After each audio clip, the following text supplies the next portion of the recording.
What's up guys, my name's Stu, and today we're looking at the top 5 fleet ships in Star Trek Online as of July 2022.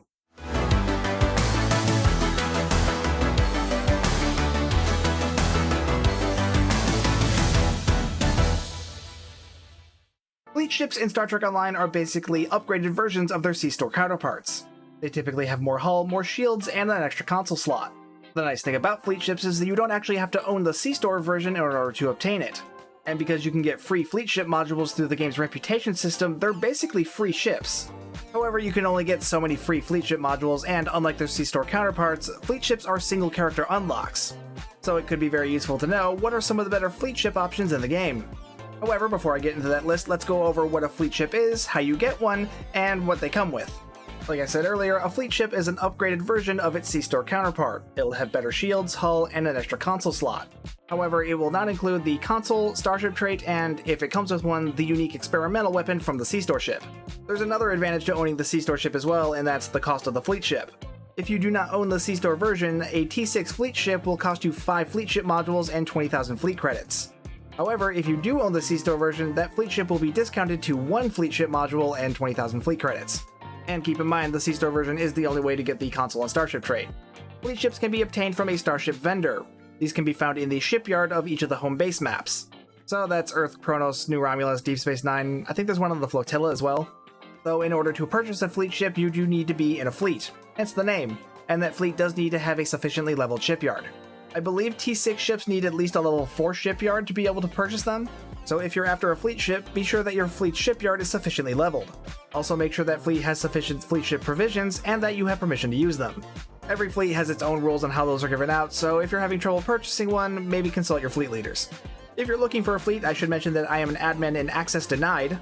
Access Denied is a large, friendly, and active fleet with all holdings complete and no prerequisites to gaining access to the fleet stores.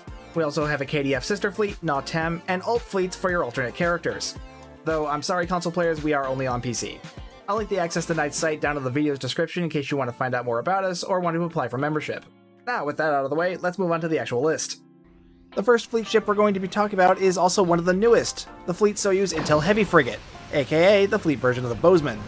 Fun fact, I actually wanted to do this top 5 fleet ships video a few weeks ago, but then Kel mentioned on 10-4 Weekly that there were going to be some new Zen Store ships soon, and I didn't want to do a top 5 fleet ships video and risk it being out of date within a couple weeks.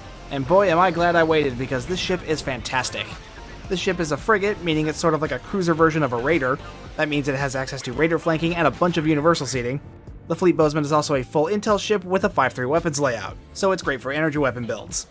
I should point out that there are also 2 fleet ships called Soyuz. There's this one and the Fleet Soyuz Advanced Light Cruiser, which is the fleet version of the Reliant.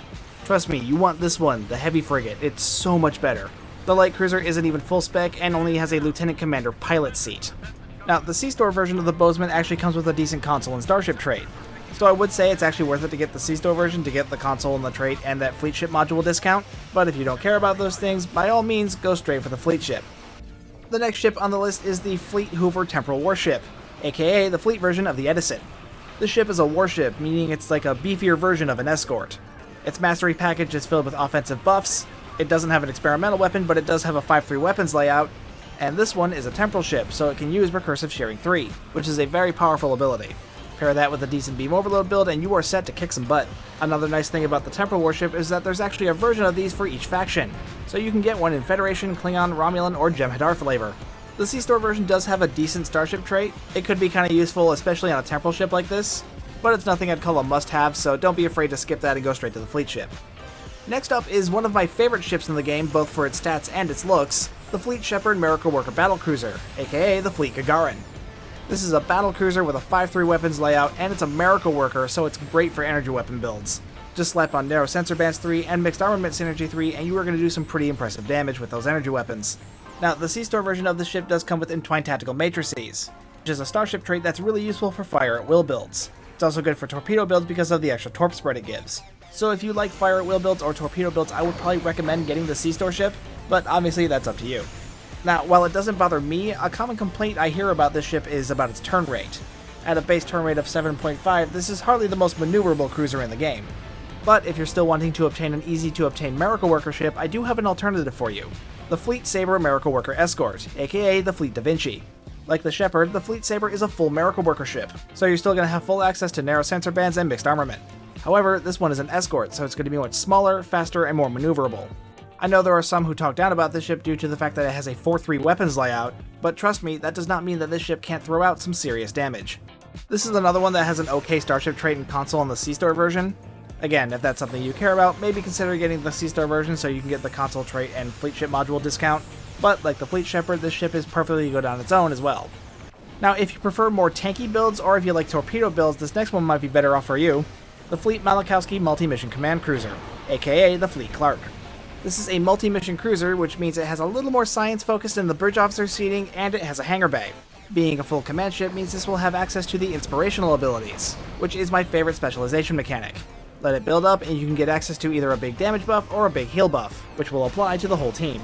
Now, this does have a 4-4 weapons layout, which I know is looked down upon by some, but remember, a 4-4 layout is actually better for a torpedo build because that means more room for mines in the back.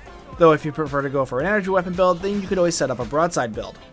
Now, the console and trait on the C-Store version of the ship are actually pretty decent. The trait, greater than the sum, is actually really good for tank builds, and its console, Genesis Seed, is actually really good for science builds.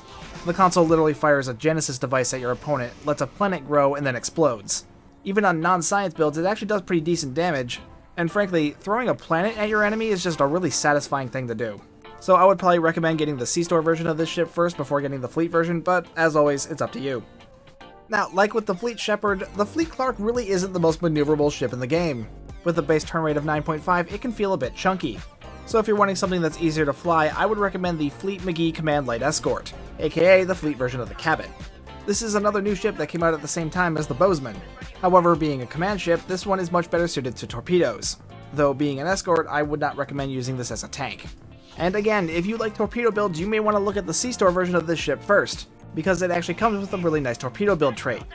I know torpedo builds really aren't favored in the budget build crowd, largely because, well, they're kind of expensive to put together, but I still think it was worth pointing out a couple ships that are suitable to those build types.